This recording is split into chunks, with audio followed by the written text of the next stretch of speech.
Okay, so hello everyone. My name is Samira Alexander and I'm the host of Second Act Disrupted. And I'm with a beautiful guest here, Judy Katz. And we are talking about how to have an amazing life in a second half of our lives, in the next 50 years, the last 50 years of our life. I am very passionate. I turned 50 in November 2019. And I was really thinking, looking around, looking at, so what is it that now I'm turning 50, what is life like? And all I could see is people telling me that they're growing old, that they're not feeling excited about life, that looking towards being 60 is not very exciting. They're going to retire at 60 and exactly. And really, you know, and then retiring at 60, 65, and then, you know, all we hear about all the time is Alzheimer's and dementia, and that's it. And there's all this fear around how we're going to live our lives. You know, we're going to get dementia, Alzheimer's, you know, what's going to happen and how can we take care of ourselves? And then there's all this about nursing homes and all this kind of stuff. So really, that's not the kind of life I really want. And I don't really want to have that visualization. I'm really, I'm a hypnotherapist, a rapid transformational hypnotherapist and wellness therapist and coach. And I know all about mindset and how the power of the mind can create your reality, whether it's good or bad. And I refuse to see my future in a way that's looking depressing and drab at the age of 50 or 60 or 65, and then looking forward or not looking forward to having Alzheimer's dementia. I refuse to do that to myself. And I went on a quest because I was really researching lots of people out there who are really rocking it in their lives in their second act. I think we kicked off with Jennifer Lopez, who did the second act and how she changed life and had a corporate career. And I think it's really more moving towards being 45, 50, and then really looking at your life for the next 50 years. And we can live our lives with all the technology that we have, with all the new cutting edge technology in terms of health and wellness, and the fact that we can have lots of fillers and plastic surgery, whatever you want to do, and eat well. And there's lots of studies about eating well and looking healthy and well and really living our lives to the fullest for a very long time, provided we take care of ourselves. And I went on this quest to find out where I could find all these people. And there wasn't one book, there wasn't one website I could find everyone, though now people are really talking about it more and more. But I found people one by one and collated all these people. And I found amazing people who are rocking it in their domain and what they're doing and living their life to their fullest, all the way up to 110 years old. And so I'm interviewing all these people. I wanted people to know about these people because it's like being Roger Bannister. No one was able to do the 4-minute mile until Roger Bannister did it, and then everyone else started doing it. What I want people to understand is that they can live their life to their fullest. They haven't, you know, their life isn't messed up because they're up to 50 and they look back on their life and think, oh, I could have done this better, I could have done that better, or haven't reached my full potential. You can still reach your full potential from the age of 50 all the way up to 100. Making sure that you're living your life to the fullest, enjoying each day no matter what it is. Even if you're on a scrap heap, if you feel you're on a scrap heap because you've lost your corporate career right now, you can set up a business. And I want to be talking to people who are entrepreneurs who are setting up businesses. And even in the late ages, it's never too late. Everything is focused on the youth and no one's focusing on the 50 plus. And now I really want to focus on the 50 plus because we can have businesses, we can create jobs for people, we can actually really live our lives and be really, really healthy and well and be vibrant. And we can create other income streams if we want to take care of ourselves. And we can, you know, mentor and coach other people. There's a plethora of things we can do, you know, and I know these people who I found and sourced, and I want to talk to them. And Judy Katz is one of them. It's an amazing, beautiful woman, has amazing energy coming through the screen as well. And I've been itching to speak to her for ages, and she has me. And so really it's about, Judy has been a writer, and then she set up her business, a consultancy firm. And then in her later years, she decided, right, you know what, I want to coach people and service people through helping them become authors. And now she is 79 years old and she's still rocking it, having a thriving business in New York, correct? In New York, and serving people, and doesn't sound as if she's stopping or slowing down at any time soon. So I really want to be spending time and talking to her today, and really find out from her how she's been living her life and how she's transitioned all these times and really achieving all of that. So really welcome, Judy. Thank you so much for joining us. And really wanted to start off by telling if you could tell the audience about yourself, a bit more background. I know you're a writer, and what you've been doing, and then we can go into more detail about what you've been doing and finding out how you went about that. Okay, I would love to. Thank you. So Gloria Steinem, who is a friend of mine, famously said, "This is what 40 looks like." And I can proudly say this is what 79 looks like. And I have had 3 wonderful husbands, multiple boyfriends. I have written 45 books. Wow. I'm self-employed. I employ other people. I have a luxurious apartment on the Upper West Side of Manhattan. I haven't been out in the street for 3 weeks, but we'll happen. But I get to live with my 2 chihuahuas, my cat, and my personal assistant who moved in with me. So, and I'm doing work that I love. My passion is helping turn people into successful authors. Yeah. And letting them tell their stories. I always tell people, Samira, that there are no new stories. Shakespeare took care of that. But there are new voices, and we need, as human beings, we need reminding of so many life lessons that people have, be it a memoir, be it a business book, so that's my joy. And I believe that aging, of course, is inevitable. Sure. But feeling old is a choice. And what you said before about people feeling used up at 50 or 60 is not even in my world. I don't understand how anybody could feel that way. But having worked in corporate America, I do understand that it can get to you. Yes. Especially when, today with technology, youth is very much valued above sage knowledge and transferable skills. That's why I encourage people, especially after this pandemic changes and the world opens up again, to maybe consider setting up your own business, being your own boss, having that kind of freedom. Yeah. I mean, look, I know that I was in corporate world for about 22 years, and I never completely fitted in. I mean, I enjoyed some of the jobs that I did, and it was fun, but equally, you felt always restricted. You felt that you couldn't have a creative side. And I know that since I left and set my own business up in the last 3 to 4 years, that it's been the best thing I've ever done. And as I said to you before, I feel completely fulfilled with what I'm doing.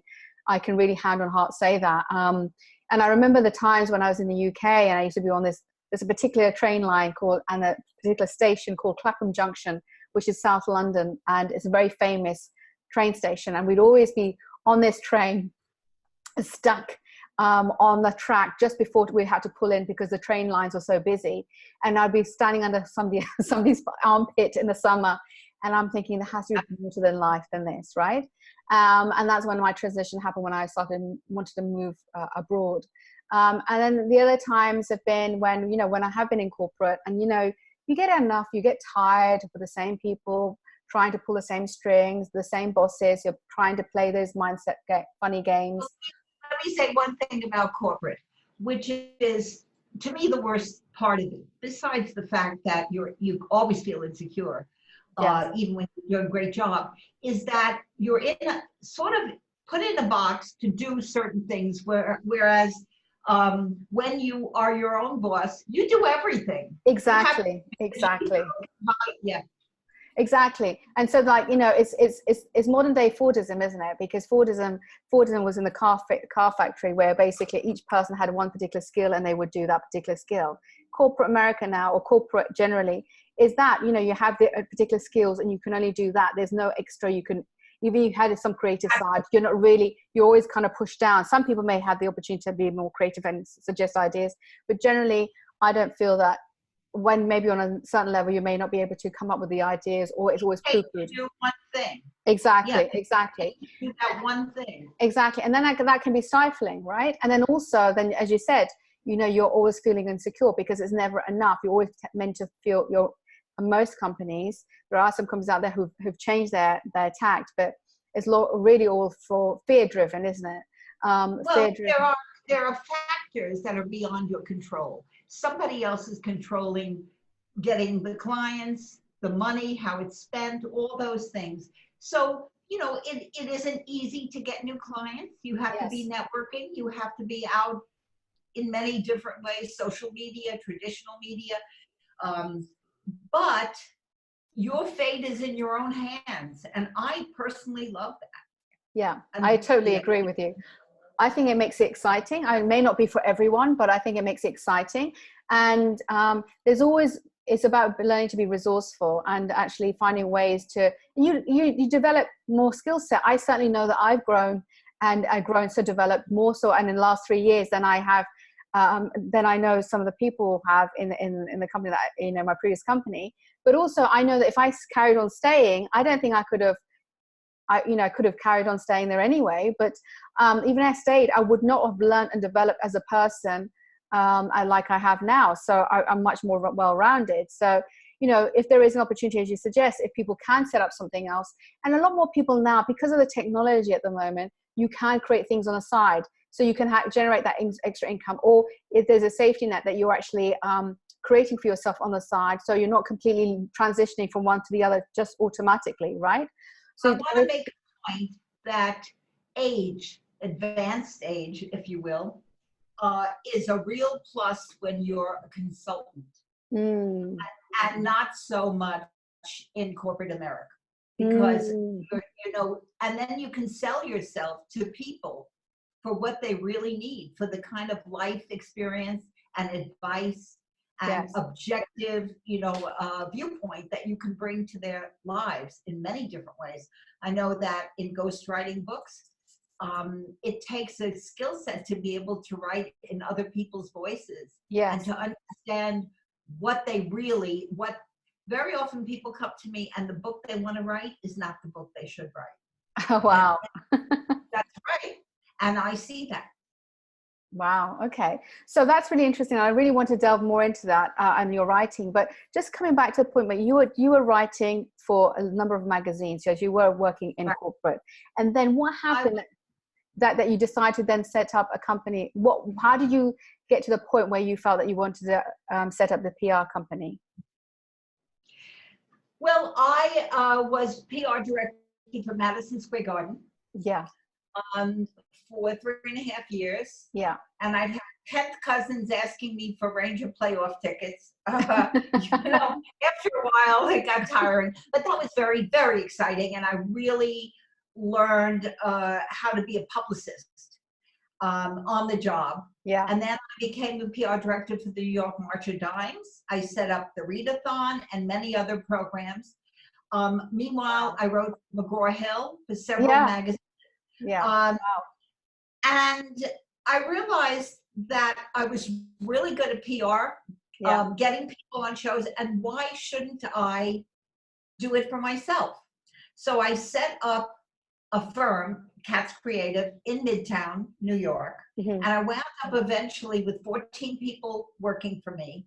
Wow. And after a few years, we did well, but after a few years, one day it was 95 degrees in the shade in New York in August. Yes.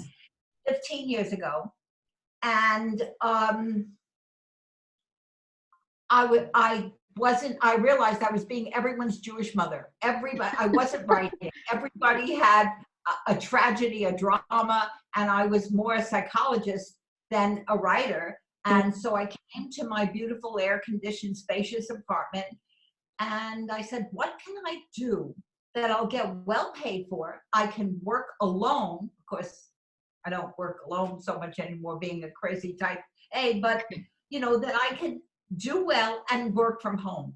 And so I made a mistake. I thought of ghostwriting. That wasn't the mistake. Uh-huh. The mistake was the AP put out a whole story about me. And of course I wrote most of it. I was a journalist too.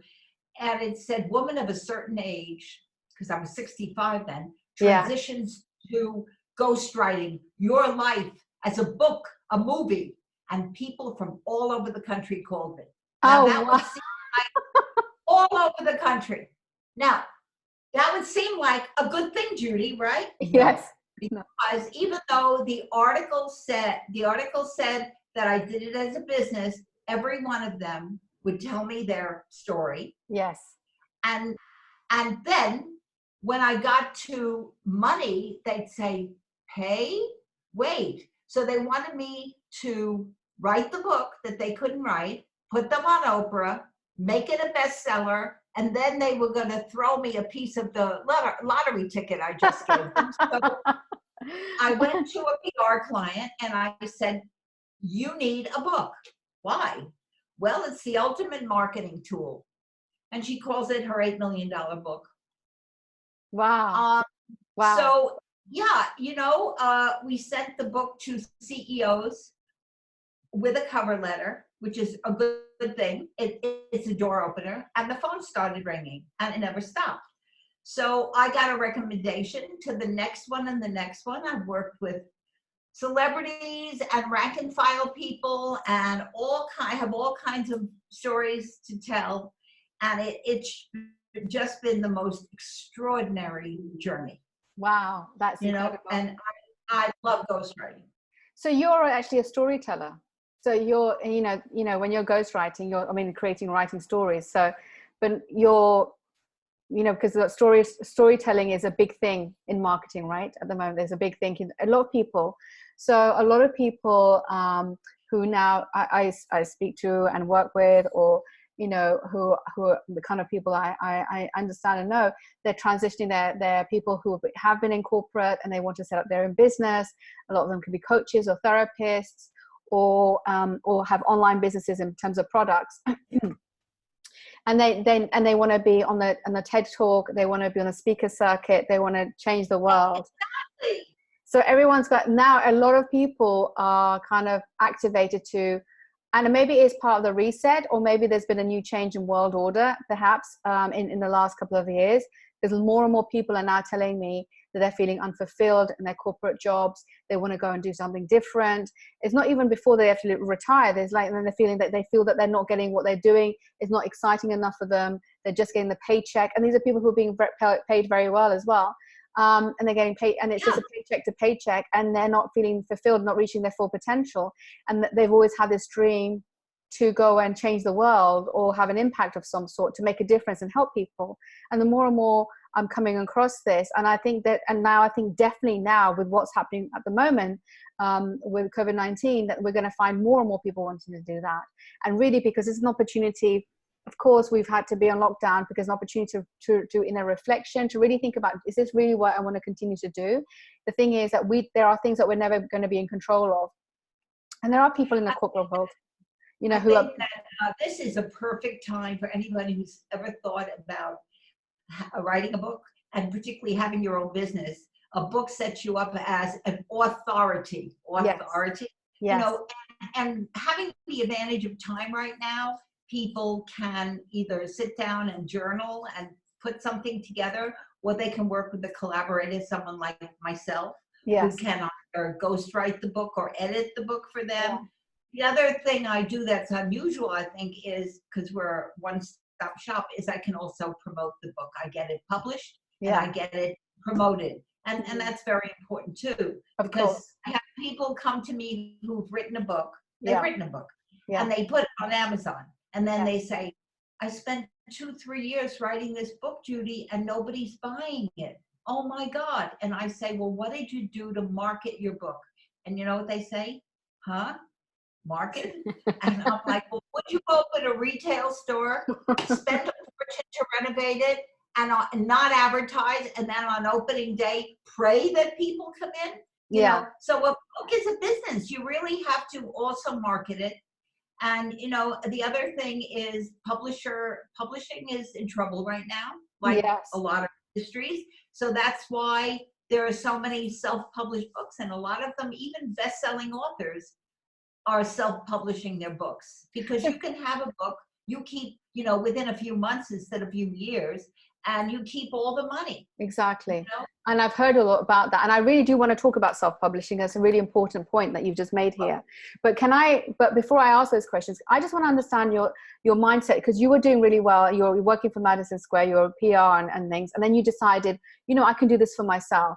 That courage, because it takes a lot of courage to move from being a corporate person and doing that job to setting up your own business. And obviously you had 14 people working for you and things, and that's fantastic. But that courage, what made you feel strong enough to take that step? Because a lot of people may feel that same way, that, you know, why am I doing it for this company? I'm not getting all the rewards for all the hard work I'm doing, you know, whether it's PR or any other job.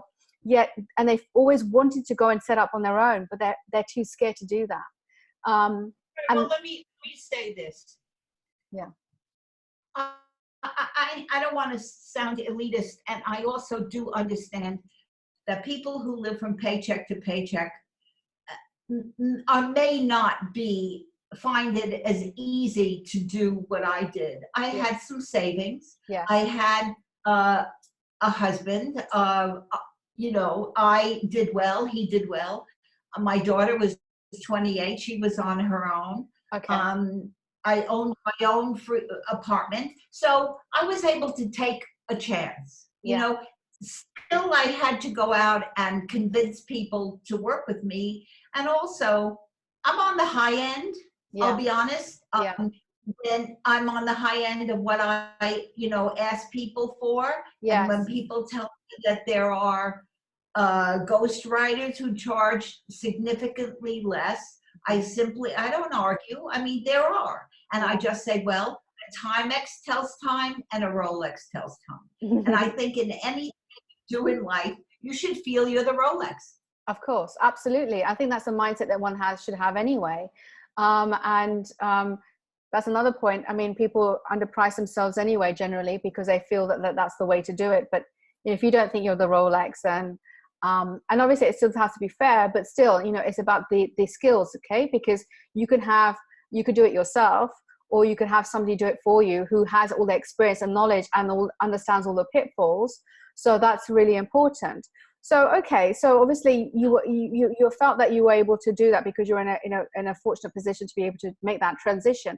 Having said that, still it's a mindset thing. So you were able to still take a calculated risk, right? It's still a mindset thing, and it's taking, because there are people out there who may have all of that and still think, you know, I don't know if I, because I'm doing so well in the corporate world, can I still make it a success on my own? And that can be quite scary, you know, even if you have been doing really well. And I know other people who've done that, and they feel that they've never been able to achieve that kind of level of success after they've left. So what was your mindset like? I mean, okay, we can take away the finance side and things like that, but, you know, still, it's still scary, right? Because the thing is, you're actually now behind your own name as opposed to a brand name, a corporate name.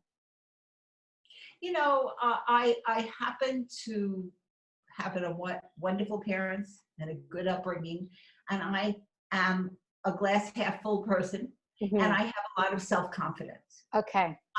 So I think that's part of it. And if you don't, I'm a big believer in fake it till you make it. Yeah. You know? Yeah, exactly. And, you know, for me, going to a networking event, there's two ways to be at a networking event. Yeah. There's hunting, and then there's farming. Hunting is you just want somebody to hire you, you want their money, and you don't care, you plow ahead. Okay, that's desperation. Yes. I don't go that way. I go to plant seeds, build relationships, and it all comes back. I've had people call me 10 years ago, they met me and they kept my card. It's extraordinary. You know? And also I give a lot of talks. Yeah. And I share what it takes. Yes. And of course, a lot of people can't afford me, or they want to try doing it themselves or whatever. That's fine. I think you just give it out. Give it out. But exactly. You have to have your faith. You have to feel that you want your fate to be in your own hands. And if we look at what's happening in our world today, and this is unprecedented. It is. Yeah, but of course. Companies are folding. You know, all kinds of companies are folding. Iconic brands are going out every minute. Yeah. So where is the bedrock? It's quicksand. Exactly. You know, yeah.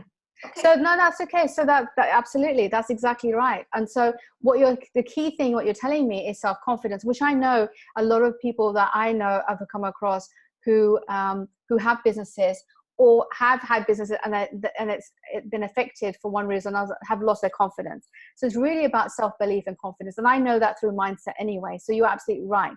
So you have to have self-belief, because you can believe something's going to go wrong, or you're not going to do well, you're not going to succeed, or you believe that you are going to succeed no matter what. And right now, I mean, I just did a webinar 2 days ago for a company, and about having a resilient mindset anyway, no matter what. If you want to go out and achieve something, you have to have a resilient mindset to go out and get that. So as you're saying, you know, you went off and set it up, you wanted to set up your own business. So you had a resilient mindset, no matter what, I'm still going to go and achieve this. Mira, I don't believe in failure. I think that there's only ways that something doesn't work. Yeah. And you do it differently. And this is such a cliche, but I really believe that every no gets you a little closer to a yes. There you go. And it's so true. And right? that's very true. Yeah, absolutely. Right. But the thing is, lots of people out there get fearful of rejection because they don't like a no. And that's the thing. There's lots of people out there. I know, but you find it's hard to believe, but there are people who actually get fearful of being rejected. And they may be rejected once or twice, and then they may collapse. So the thing is that... Are those the same people who are going on Tinder or whatever the things where you swipe? It's rejection all the time, in everything. Rejection is part of life. It's just have a sense of humor about it. It's a numbers game, people. Everything is a numbers game. Yes. Finding, a wonderful mate, or getting clients, doing a good job, have fun, live to over 100, and then die happy. That's it. All used up. That's what I love it. Okay, I love it. So now, so that, so confidence and resilient mindset. So basically your key tips are at the moment is to have a resilient mindset. So that basically failure is not an option, which is what Diane Vosenberg said. Failure is not an option, right? So having a strong mindset, positive mindset, seeing the glass half full as opposed to half empty, making sure, and having that confidence and that self-belief, and saying, and being comfortable with the word rejection, being comfortable with rejection. And don't take yourself too seriously, which is another key point, right? So that's fantastic. Yeah. And so then, when did you, what happened that you made you realize that, I want to give up I want to stop doing the consultancy, PR consultancy business, and I want to move more towards helping people write books? When did that happen? I mean, I know it's at the age 65. What was the thought process to get to that point? Well, it was after that day in August when I came home to my air-conditioned apartment. Oh, I see. And so I started to ghostwrite people's books. I didn't give up PR. I still do. I have a PR arm. I still do PR for my clients. Okay. Yeah, but not for my book clients. Yes. Yeah. So I still use that skill set. It's all changed. Now it's social media. It's not multi-city tours and things that we used to do. Different. So I've had to keep up with technology, which a lot of people my age are like little shrunken crab apples. I swear to God. So then tell me that. I know. But the thing is, then tell me. They don't know anything about technology. They're like, what? Word? What are you talking about? They don't have a website. They don't, And then there are many of us who, are savvy. Yes. I am savvy, but I also have Layla, my wonderful personal assistant, who's a genius on computer. And I'm not ashamed to use her for things that I am not good at. Just as I don't think people should hesitate to work with an editor or a ghostwriter if they are not writers, but they have a good story to tell. Okay. Yeah. Okay, so now let's think about books, because obviously everyone's they want to set up their coaching business or therapy business or some form of a business, and they want to be an author, and everyone has to be. Now, my question to you is, can it, I remember even 4 or 5 years ago, there are people writing books. I was asked to write a book 3 years ago. I still haven't written mine. So, and the thing is that, and now everyone is doing it. Everyone who has to write their book, and come up with a book and say, get my book. And then, and obviously it's a marketing tool. It is. Do you think that perhaps now there's too many people doing it, or there is still the need and demand to do it, and it's a must to have for your business? Well, thank you for saying that, because you know, one of my pet peeves is there are a million self-published books a year. Mm-hmm. And the majority of them are what I call a piece of ham between two slices of white bread. They're Mm-hmm. so bad, so poorly written, and yet these people claim to be authors. Quality of writing counts, Yes. because that's what's going to start. That's what's going to start word of mouth, and that's going to sell books. When let me say this: that when people come to me to do a book, and they start with bestseller, this is what I tell them. I cannot be responsible for how many copies of your book are going to sell. But if you tell me your wish list, what you want this book to do for you, I promise that is going to happen. Now, some of them, just you mentioned TED Talks, TEDx, you know, Yes, TED, yes, you yes, have to yes, be, yeah. you have to be invited. But TEDx is in every city, and Yes. they're very, very powerful things. Yeah. So some want to do a TEDx, some want to be paid speakers, keynote speakers. Some people want higher paying clients, so start a business. Yes. Some people, like this Holocaust memoir that I did recently, have an incredible story to tell that you know, that they've never told anybody. Wow. Wow. So, or memoir, or you know, some life lessons that they want to share. So, you know, whatever your reasons are, but don't start thinking about a bestseller. But yeah, there are too many books that are poorly written, no question about it. Well, this is it. So, I mean, is it still a good marketing tool to have? Because a lot of these people are having, you know, writing their books, and they want to, and they say, I'm an author. But the thing is, and one of the reasons why I haven't written a book is because you know, obviously I want to have it of quality, and I worry that because I don't want to be telling people I'm an author and give a poor quality book. I mean, I have lots of things I want to say, and I will be doing something about that. But, you know, it's about, you know, my fear was always about quality and have something of substance to talk about, right? And but at the same time, there's lots of people saying that you should have a book because you know, it's part of your marketing repertoire in terms of a tool to really get high paying clients, and or, you know, be seen to be getting some of these let me interject this.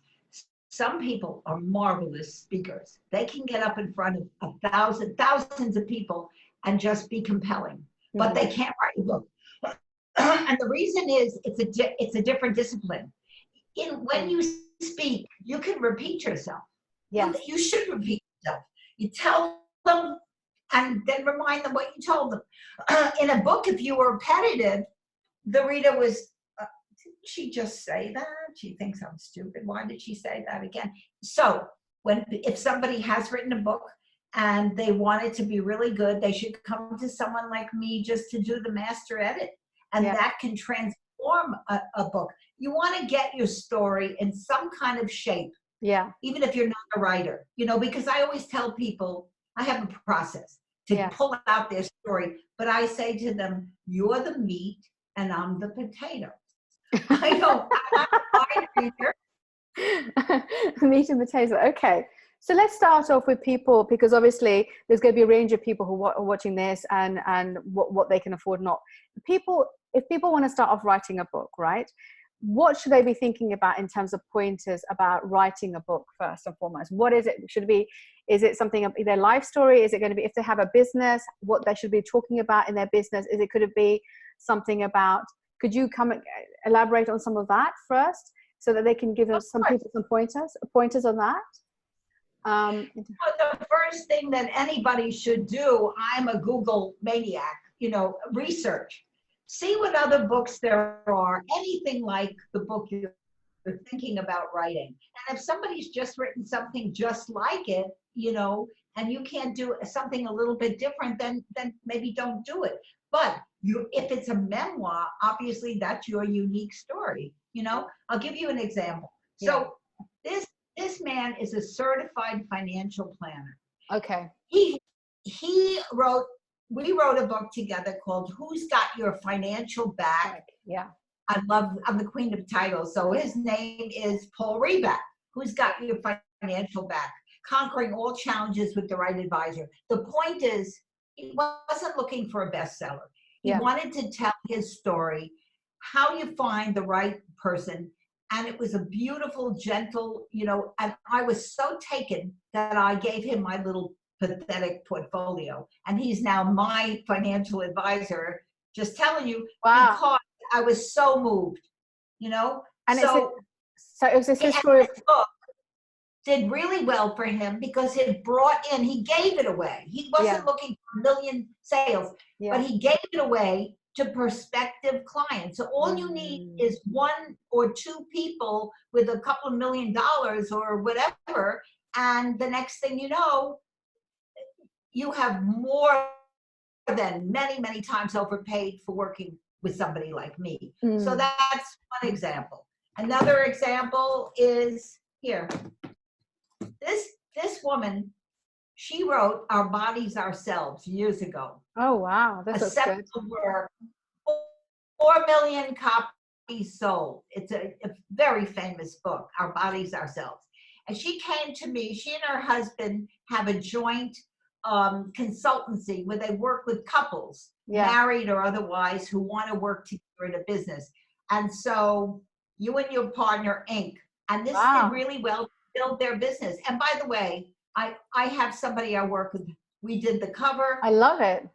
The black, I get the blurbs, the VIP blurbs, and everything that it takes to have a beautiful book. Yeah, so it's beautiful. And it's an interesting book anyway. I'd like to get a copy of it. That's a very interesting book. Yes. Another book, No More, No Less, An Artful Cancer Journey, A Remarkable Community, A Rediscovered Purpose, by Richard C. Cole Jr. He had cancer. Wow. He's a philanthropist in New Orleans, lives in a mansion. He had a wonderful life, an art connoisseur, and a generous person. Yeah. But the cancer ravaged him. Oh, wow. He had multiple major surgeries. Wow. He had major surgeries, chemo, radiation, everything, and the cancer came back. Oh, wow. And he made a bargain with God. He said to God, if you give me more time, I'll do more good in the world. And his cancer is gone. His cancer is gone. God kept my goodness. the promise, and he kept his promise. Wow. And he is cancer-free. Unbelievable story. So this was his memoir, and he wanted to share everything. And he was very forthright about the depression he went through in all of this. And I also interviewed like 15 doctors who worked with him. It's quite an unusual book. So wow, that's incredible. That's incredible. Man had never told his story to the world. And I'm trying to get it made into a Netflix series or a movie. Angel of the Ghetto by Sam Solas. He was 15 in the Białystok ghetto. He had lost 12 siblings, his parents, everybody, to the Holocaust. Wow. And he, there's Layla. That's my Layla. And so he was finally put on the Treblinka train to be exterminated. And he jumped off and he hid in the forest and a whole long story. Oh, he my came goodness. to New York with $10, listen to this, $10 in his pocket and built $100 million meat business, master purveyors in New York. Oh my goodness, that is incredible. That is incredible. Every one of these stories is so wonderful. It's such a privilege for me to help people tell their stories in the right way. Yeah. Do you have any other books? Any other stories that you have available on your table? Yes, Can you tell us some more? These are so fascinating and interesting. Oh, of course. So, Finding Julia. Let me tell you about this. This book became a major feature film. Yes. Ha Fung Chu Tran with Judy Katz. So this is a novel, and it takes place in Vietnam and New York. Yeah. Ha Fung is a famous actress and singer, still a superstar in Vietnam. She's married to a billionaire. And she did this film, and she starred in the film, Ha Fung. And so this is about a very lovely American and Asian acting student who goes through a crisis. So it became a movie, and the movie did well. And it was such a joy. Here's the back of the book. It was such a joy to do this. So I also work on novels. I've worked on several novels. I'm going to actually, this book, Love Leadership, is what the world needs now. It's so interesting because this was published, this is in 2008.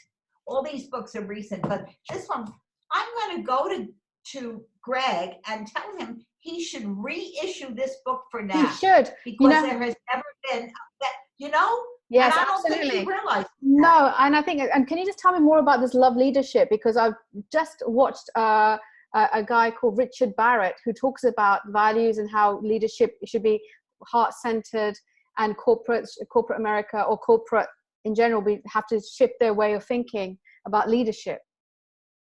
He says here on the flyleaf, Harvard will help you discover that as soon as you start to behave in a loving way, in other words, you treat your people with respect, and so they are real ambassadors for you and take ownership. Everyone should feel entrepreneurial.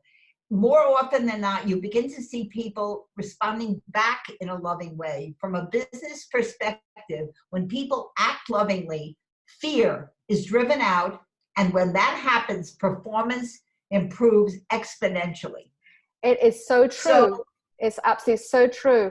And I was just watching this about Richard Bartlett as well yesterday, and he was talking about the same thing, and he's going into companies and talking about this and how values and the way we, we should be, the emotions we should feeling in the workplace, and how going through a place of love and kindness. So he's talking about this already, and that form of leadership should be coming through. So this is exactly the right time to be putting that out. Absolutely. And that's what we need more of, because I was just 2 days ago, I was doing a well-being webinar for a high-profile company, and we were talking exactly that. They have cooks and they have chefs to make some foods in it for this company, for their meal, I suppose, for their packaged meals and things like that, ready meals, and probably testing them out. And also they service a lot of restaurants and hotels and caterers and things. And but the thing is, the level of stress in the kitchen is so high because, it's go, go, go. And you've got people like Gordon Ramsay who shows this whole thing about shouting at the staff and things. Maybe to some level you may need that to get the energy going, but there's other ways you can do that. And I was saying to them, under ordinary circumstances or now in this pandemic? Just generally, both. And I was saying that basically in the kitchens, you could be full on stress and be high pressured, full on stress, and working consistently like that because you have to deliver this quality of food and things. But you could all be filled with inner peace and really be tranquil mentally and emotionally, and be balanced and feeling zen while you're working in this high pressured environment, because you don't need to take on that stress. And I said, let's create that vision of everyone in the kitchens who are producing all this food and things, but feeling really in zen while they're working in this high pressure environment. The same thing with corporate America or the corporate world. There's so much anxiety and stress, and even more so now because of what's happening. But there's a high level of pressure because now the technologies, I think, is great to have a mobile phone and things, but everyone's addicted to emails and things. The first thing when you wake up, when in corporate, is the first thing you look at is your mobile phone and look at the emails. And I say to people that you need to leave, at least when you wake up, have a few minutes to take some time for yourself. Leave the phone in the room next door, because you're not saving lives. As in, like, you're not doing an operation, and it's true though, right? And so, okay, because imagine this. Imagine this exactly, because imagine this. You are in bed, you've just woken up, and then you look at your emails, and then you may get an email. You've got an email from your boss at 7 a.m. or 6 a.m. or 5 a.m. or whatever, right? Or from destroys your whole day. Yeah. Not just that. But what you're doing is yes, exactly. But you're inviting it into your bed. You haven't even got out of bed, but you've invited that energy and that person. So imagine that, what you'd be doing. So So, you know, that's really important. And it's important to really come from a place of being full and zen and at peace. You know, we can be like that all the time. And that's high performance. The future is that level of peace. And I really do believe that you perform better that way. If you're going to happy an individual who's feeling zen, no matter how pressured their workload is, they're not taking on internally, they're going to be more effective as a team member. They're going to be more efficient. You're going to create high productivity as a team, as an individual. So it's a no-brainer. Honestly, as this guy says, love leadership, and what Richard Bartlett talks about, it's so important. You actually are increasing the bottom line. If you want to increase the bottom line, that's the way to do it. And, you know. Definitely. I just want to say that I don't have any hobbies. My work is my hobby. Mm-hmm. But I would advise anybody who is going to work from home, particularly, to get a dog, get a pet. That's my hobby. I love my animals, and they're so amusing. You know, so it's really fun, you know, to have something that makes you happy, makes you laugh. Mm-hmm. You know, maybe it is a hobby. Maybe it's doing something for other people and getting out, you know. Mm-hmm. How much Netflix can you watch, you know? I know exactly. Absolutely. I'm addicted to Ozarks at the moment, so that's what I've been watching. But I mean, even so much. Too. Yeah, it's phenomenal, isn't it? It's like gripping. Yes. It isn't it? Right. So I love her. And I watched Unorthodox before, which was incredible as well. So loved. Isn't that incredible? So oh my God. So I binge watched. Yeah, so did I. I binged watched in 3 nights. so but where in terms of I mean, my work is my passion, my joy. So I don't see it as work anyway as well. So, you know, working from home has plus and minuses. What are your pluses you feel that working from home has done for yourself? And what are the minuses, do you think? And what, as you say, what do you think of what's the pluses? I mean, I'll tell you some, obviously we've discussed the pluses. I have freedom. I can work at 3 a.m. I can, you know, take a day off if I want to and just read some books or, again, binge watch TV. And also I control my own destiny. Mm-hmm. So they're real, and I'm passionate about what I do. Yeah. And I think that comes across. Yes. The negatives, okay, that I can work at 3 a.m. The negatives are that when I went out to work, I have to be honest, belong to Reebok health club. And I worked out and I had a trainer, and I've gotten lazy, which might be a little bit of, you know, age. Maybe I could use the age card there. But honestly, I think I need to exercise and move around more. When you go to an office, you're forced to dress up. Yes. You can't stay a whole day in pajamas. No. Which I admit, confession. Yes, I've done that. I've done myself. Yeah, I've done it myself. Get dressed up, get made up, put perfume on. So, you know, with Zoom, you have to take care of yourself. Yes. Yeah, but that's the negative, I think, is that the negative is that also you can work, again, too much. Yes. Because you have all this time, and you can take on more than you should. Yeah. So you have to be very careful, not get greedy, not take on too many projects, take on what you can handle, and take some time for yourself, what you said earlier. Take care of yourself. I think you're very correct in that sense, because similar to yourself, you know, it's given me freedom, working from home. And I do see people outside. I meet people outside in clinics and things like that. And I have a couple of offices I work from, but on the whole, I work from home, and because I see people all over the world and online. So, but I love working from home. I have that peace, and I can get this, have a great view, but I enjoy working from home. I feel that I have my freedom. I am creative. That's all good. I can actually eat well if I want to, but my downsides have been as well. I did get into a rut. My rut was, again, in my pajamas, not, self-care in that sense. Forgetting to eat.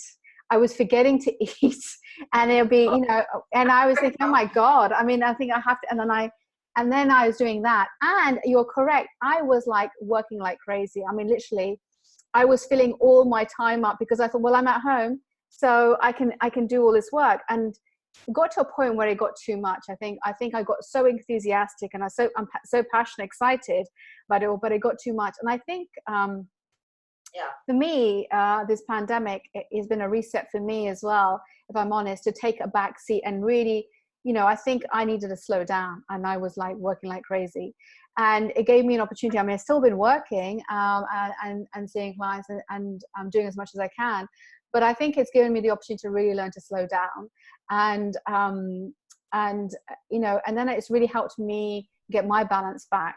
And again, now I'm actually making sure that, and I do intermittent fasting, which was part of the, you know, why sometimes I forgot to eat, but I think I make sure I have a certain time when I eat, and have my smoothie and my juices and things like that, and have a routine. And I also now get up and I do dress up and I do wear makeup, and I, you know, and I make an effort to make the difference between, you know, waking up and just, and sometimes you still want to feel lazy and you don't want to do it. But, you know, on the whole now I'm really making that effort because you feel good. You've done your morning rituals. I have all these morning rituals. I have meditation, breathing exercises.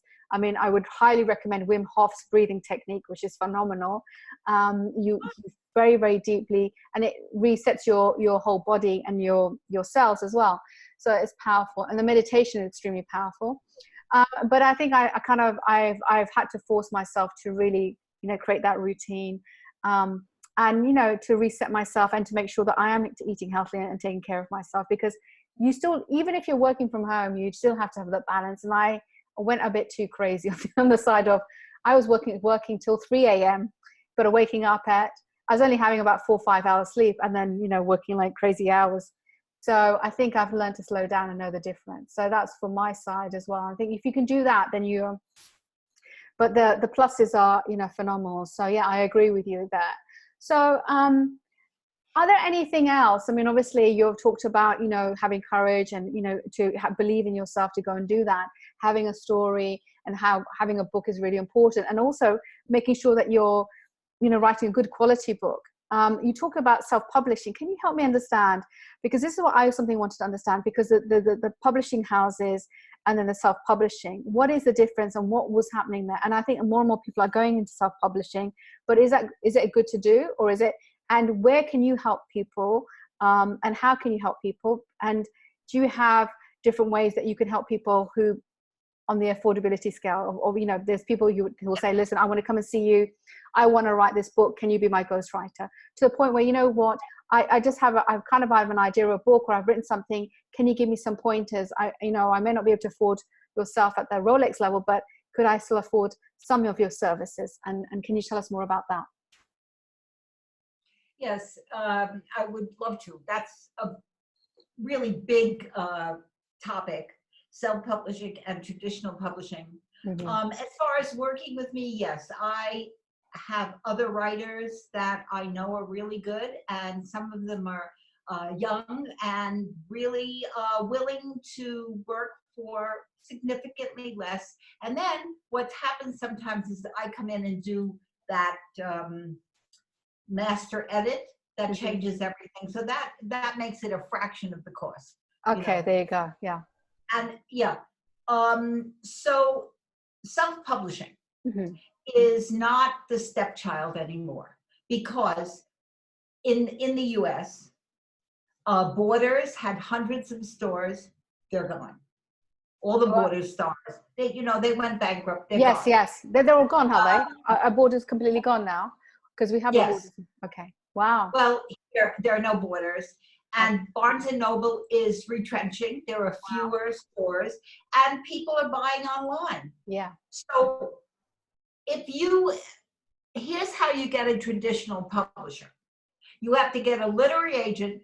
You have to have some kind of a business plan. I write them. So it's called a book proposal, which is about the author, what the book's about, the overview, a table of contents, sample chapters, and mostly how you are going to help market the book. They're looking at how many followers do you have, what's your social media footprint, that kind of thing. So it's hard to get an agent. Mm. I do work with several. I work with several top agents, but you have to also be willing to wait 18 months to 2 years for your book to come out and be willing to give away 85% of the profits. Wow. Whereas with self-publishing, okay, I have an imprint called New Voices Press. Mm-hmm. I have the barcodes, the ISBN that goes on the bottom. I have somebody who makes beautiful covers and graphic design, makes the Kindle version. And I have a company I work with, inexpensive, to do the audiobooks. Audiobooks are huge right now. Yes, they are. So I encourage all my authors, I encourage them to do audiobooks. The two that I just finished, we hired actors. They didn't want to do their own reading of the book, so we hired actors, and it was really a wonderful process, you know, so that kind of thing. Can I tell you how I work with people? Please, can you? I'd love you to, please, because I'm sure there's lots of people out there now thinking, I want to write a book, or how do I do it, and how do you work with people? So we'd love to know that. Right. So I do a few things. I'm speaking to a woman who has an idea for a book this afternoon, and she paid me $500 for 2 hours. Mm-hmm. And out of that, she's going to get clear on what book she should really write. She wants to write a memoir. I will tell her which book she should write and what it should be about after she tells me her story. And then if she wants help, I do a writer for hire agreement, and that spells out the time frame. It spells out the fee structure. My fees range from $60,000 to $100,000. Last 2 books I did get $100,000, but master edits can be $10,000 to $20,000 or even less. Yeah. So and so that's yeah. And also there are a lot of young people who will do an entire book for $25,000, $35,000, $40,000 and do a good job. But how I do it? Let's say somebody agrees to work with me. Yes. Yeah. And they sign the agreement and they send the first check, say $10,000 down payment. For the next 2 months, I tape them. I do a lot of research. Mm-hmm. I don't just say, tell me about, how you were born. And I really do research, and I ask them penetrating questions, and I tape, and I do 8, 10, whatever it is, 12 of those kind of intense interviews. And from that, I create a table of contents. And the table of contents with the summary of what's in each chapter is our roadmap. Wow. That makes it much easier. And so then for the next payment, they get, let's say, 3 chapters. Yes. They read those chapters. Now, at the end, because writing a book is organic, it may be that the first chapter is not the first chapter. Maybe the 3rd or 7th chapter has to be moved around. Yes. But we get it all done, and then I do the master edit. And that could take 8 months to a year. It depends on how fast people get back to me, because they have to, and again, I have to get the details, the color for them. But of course, we take some poetic license. The other thing is, some people come to me and they have a horrific story. I mean, they really, some bad things happen to them. Yeah. We use our imagination. Sure, yeah. And they have come out like the phoenix. They've come out, reborn, and they have some amazing life lessons. So but there are still people alive who they don't want to have sue them, or they really don't want to upset them. Maybe it's some family members. So we do what's called a roman à clé. Wow. Now that roman à clé is probably the hottest genre there is right now. And if you go to Google and you put roman, R-O-M-A-N, clef, C-L-E-F, it means a book with a key, a story with a key. So it's a true story. Yes. Like Bonfire of the Vanities. Yes. Or the Nanny Diaries. Yes. Or if you would, Sylvia Plath's Bell Jar. These are all true stories that were fictionalized to, I'd say, protect the guilty. But Yeah. you can take a life experience and you can turn it into a novel. And I have done that a few times with people. That's incredible. And yes, the other thing I want to say is that you don't have to write a 250, 300 page book. Yeah. Who might, I trademarked the name Bookhini. Bookhini is under 100 pages. Look, The 1 Minute Manager, 98 pages. Who Moved My Cheese, a parable, 96 pages. You can write today, you can even do an ebook and charge 99 cents and make $1 million. Because really? if you, I think because I think Judy, that people want to know that now. People want to know because you put it out there and you market it like crazy, and people are paying either 99 cents or $2.99, whatever, inexpensive, but just as an ebook. And an ebook is coded differently than a soft cover or a hardcover book.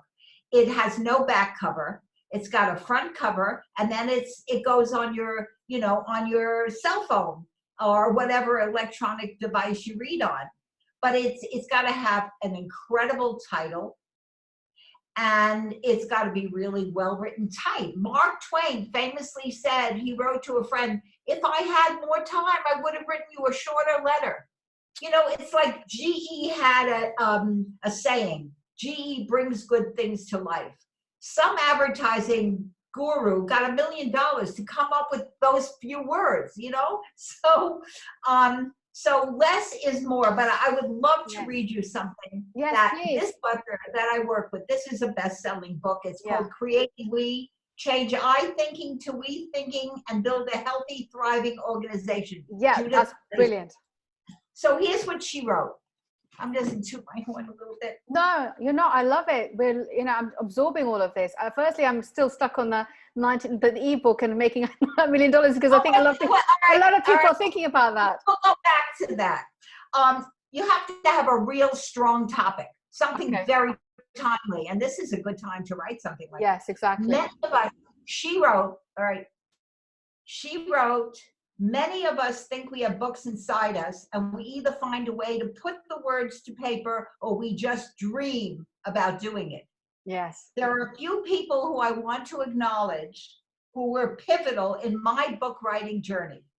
First, to Judy Katz, my personal friend, who's a genius, her word, I didn't say it, at finding, developing, and promoting authors.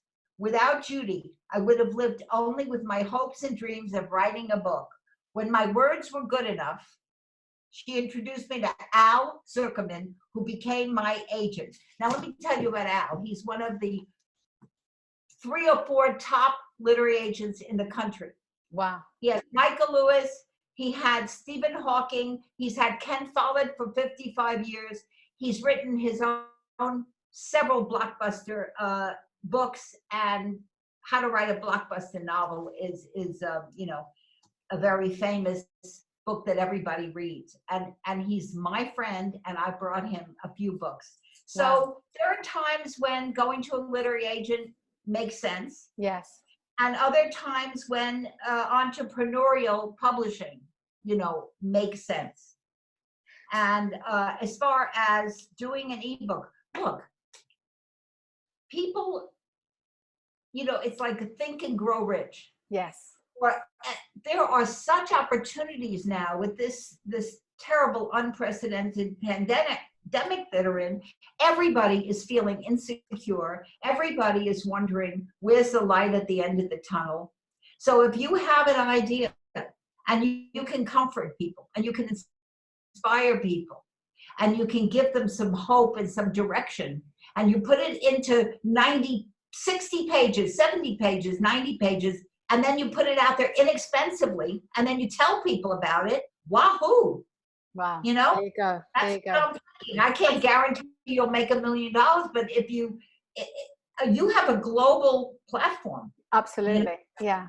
And that's key for what you were just told. That's what, if you've just given some tips there for people to go out there, they've got the weekend now to spend to sort of write, sit there, be motivated to write 60, 70 pages. It's not as daunting, right? And there's just basically, you can actually record it on your phone and actually have it transcribed using Temi or something like that. And then you have something, a draft book. Now, because obviously people are going to be listening to this, and I'll be obviously, anytime when people listen to this, how can they reach you, Judy? Because are you open for people to speak to you at least as a consultant, as a initial chat? Only open to it. I'm dying to speak to people. I love speaking to people, especially now. Yes, there you go. Don't call me at 3 in the morning, even though I'm up right now. So, I have a website. Yes. One of the things that is so great, what I'm taking advantage of time. I redid my website, so in another week it'll be up. But I have my old one up. It's the same URL, which is Katz, K-A-T-Z, creative, Katz creative books. And A-N-D, not the ampersand. Yeah. Katz creative books and media.com. Okay. I know you're exhausted by the time you type that in, but no, that's fine. I will make sure that it's on the website as well, and basically people can access that anyway. And can I give them my email? Absolutely. What is your email? Please highlight it here now so we can send that information. Okay, it's jkatzcreative@gmail.com. jkatzcreative@gmail.com. Really easy. Fantastic. I was like with AOL for 25 years, and then everybody told me, no, you got to go Gmail, and I'm really happy with Gmail. Yes. So that's it. And if people send me an email and they want to talk, tell me a little bit about yourself. Please don't go on for 100 pages. I'll give you my phone number. There you go. And, all right. And we can talk. Sure. I've had clients in Japan, China. I had a big client in Shenzhen, which is right next to Hong Kong. Yes. And in Paris, all over the place. Fantastic. It's a little, I don't think I do China again because of the, having to do it late at night. The time zones is quite hard for you. Yes, exactly. No, I can understand that. Okay. And so, as you said, you mentioned that, if somebody could write something that's go 60, 70 pages long, where they can feel that they can contribute to some way because the people are feeling anxious or fearful right now, and they can inspire them in some ways. Do you think, one question here is that, do you think that it could ever be a surplus of those kind of books? I'm sorry, a surplus. Is it, can it be? Yeah, a surplus of those books. Or do you think it'll be too much? Does it mean that it floods the market and then there will be too many people doing the same thing? Or do you think everyone has a different perspective of it, and that they can motivate people and have a different way, and other people are drawn to different books in different ways, right? You have to have, I can't give away some titles I'm working on right now, but they're very, very strong and very unique. You have to have title is everything. And then the subtitle, the title is the sizzle, and the subtitle tells you what the book is about. Mm-hmm. So you have to have a good, strong title. But as I said before, there's no new stories. There's just reminders. And I don't think that you can be too overly concerned about other people talking about your topic, particularly if you have some kind of a niche, or you have an unusual story. And that's one of the things I do with people. I listen intently, and then I tell them, this is the angle I think you should come in on. Okay, thank you, Judy. Thank you so much. You've been amazing. I really have enjoyed speaking to you, as I knew I was going to anyway. And it was long, and it's a long time coming, because we were meant to do this about 2 months ago, and I had to do it over lockdown. So look, I really appreciate all your time, being patient, and I'm sure that this is not going to be the only time we're going to speak anyway. I'm really looking forward to it reignited my idea of writing books. And because I've always had a fear for words. I'm very good at maths, but I've always had a fear for words. And so I've never been comfortable with that. So, and I think it's a great marketing tool, but also the fact that you can write your life story, and everyone has a life story that's interesting. And so you've highlighted some really interesting books that I want to grab hold of and read anyway. So you've been phenomenal. So thank you very, very much, Judy, for your time. I really appreciate my it. pleasure. And you are so articulate and such a good speaker. You might want to get a little tape recorder and just talk about things and then have somebody transcribe it. Yes. And can shape it into an ebook for you. Well, there you go. There you go. I might be your next client. So there you go. Judy, thank you so much. I'm giving you lots of love. And for anyone out there who's listening to that, and please reach out to Judy. Judy is happy to speak to anyone. I mean, it's reignited yourself. This is a time to be really thinking about writing that book. You may not, as you said, there's women out there who've written these books now. There's an author within us. There's a story within us. I know that and it could reach to so many things. I think that, we should always take that step forward, rather take that action, get out their comfort zone and get out there and write a book. And if it means that 60 pages and, you don't have to read it. I remember speaking to a lady, she was from Korea, and I met her on an event. And she had an incredible story, but she told me that how for many years she wanted to write a book, and she'd gone through a lot of things, and she actually ended up being at Harvard from a really adverse situation to end up being at Harvard. And she said that I really wanted to write this book and I never was able to, but then something happened that just triggered her. And she spent 10 days nonstop writing that book. And that book then turned into a bestseller. And you know what? I've lost contact with that lady. Homeless to Harvard. Not only that, it became a magnificent movie. There you go, right? So, yeah. So there you go. So then, and I think she wrote it in just 10 days. And I know people who've actually written a book in 48 hours. They just poured it out. I think you end up channeling, and you just get to a point where you just have to say, right, I'm writing this, and just get it down on paper. So I think that that's really important. And it's for anyone out there who's been dying to write a book, just do it. Just put it down on paper and drop an email to Judy. Judy's open to speaking to you. If she can help you, great. And if she can't, then she'll put you to the right people who can help you, right? And I know pricing in terms of people who write books is 10, 20,000 minimum these days about having a book. And then, so, and that it can really help you, especially if you have a business. So reach out and speak to Judy. Okay. So thank you very much for everyone. Thank you for listening. And we'll be following suit with other people who'll be listening as well. So all the best. Thank you, and speak soon. Bye.